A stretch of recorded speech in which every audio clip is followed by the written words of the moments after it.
ជាកថាខ្ញុំសូមជំរាបសួរដល់បងប្អូនជនរួមជាតិទាំងអស់នៅខេត្តកញ្ចេះខ្ញុំចាំដើមឆ្នាំខ្ញុំបានមកម្ដងហើយពេលនោះ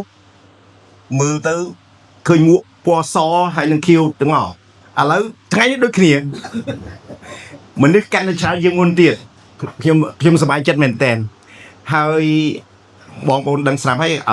ពីមុនក៏ខ្ញុំបានណែនាំម្ដងដែរខ្ញុំជាអ្នកណា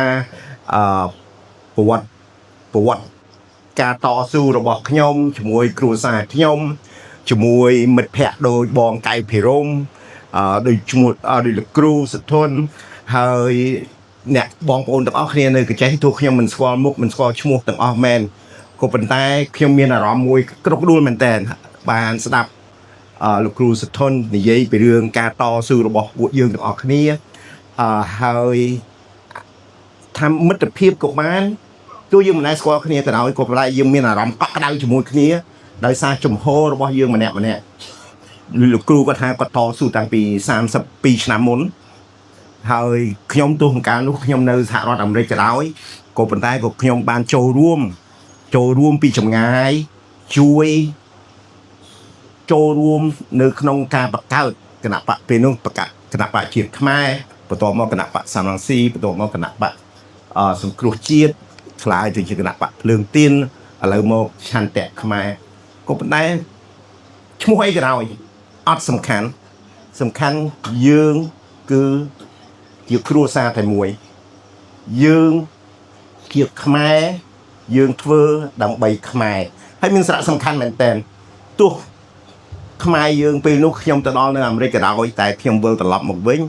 ចូលរួមកសាងចូលរួមជាមួយបងប្អូនទាំងអស់ដើម្បីកសាងប្រទេសជាតិយើងខ្ញុំចាំពេលនោះខ្ញុំនៅនោះនៅក្មេងឡើយហ្នឹងកាលនោះនៅអាយុ20ជាង30ជាងក៏ប៉ុន្តែបេះដូងអារម្មណ៍នៅជាមួយប្រទេសជាតិយើងរហូតហើយយើងពេលនោះកាល98 99ដល់ឆ្នាំ2000អត់ដែលមានពីណានឹកឃើញថាថ្ងៃណាមួយយើងខ្លាយជាសមាជិកក្រុមប្រឹក្សាឃុំសង្កាត់មិញយើងថា55នាក់សមាជិកក្រុមប្រឹក្សាឃុំសង្កាត់នៅខេត្តកញ្ចេះយើងសមាជិកស្រុក18នាក់មិញអញ្ចឹងបាទហើយនៅថ្នាក់ខេត្ត2អីអញ្ចឹងយើងអត់ដែលនឹកឃើញសោះពីព្រោះពេលយើងចូលរួមធ្វើការនេះ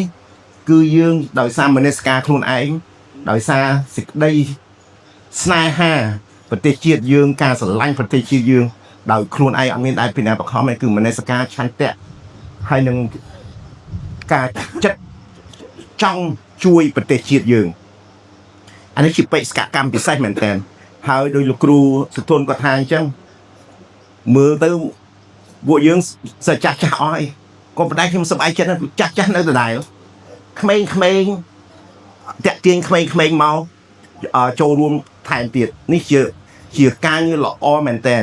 ហើយការងារដែលជាក្រុមមួយដែលរីកគ្រួសារមួយដែលរីកដោយសារយើងច្បាស់លាស់នៅឆន្ទៈរបស់យើងច្បាស់លាស់នៅមនសិការជាតិរបស់យើងហើយអ្វីដែលធ្វើឲ្យតាក់ទាញអ្នកថ្មីមកគឺដោយសារចំពោះរបស់យើង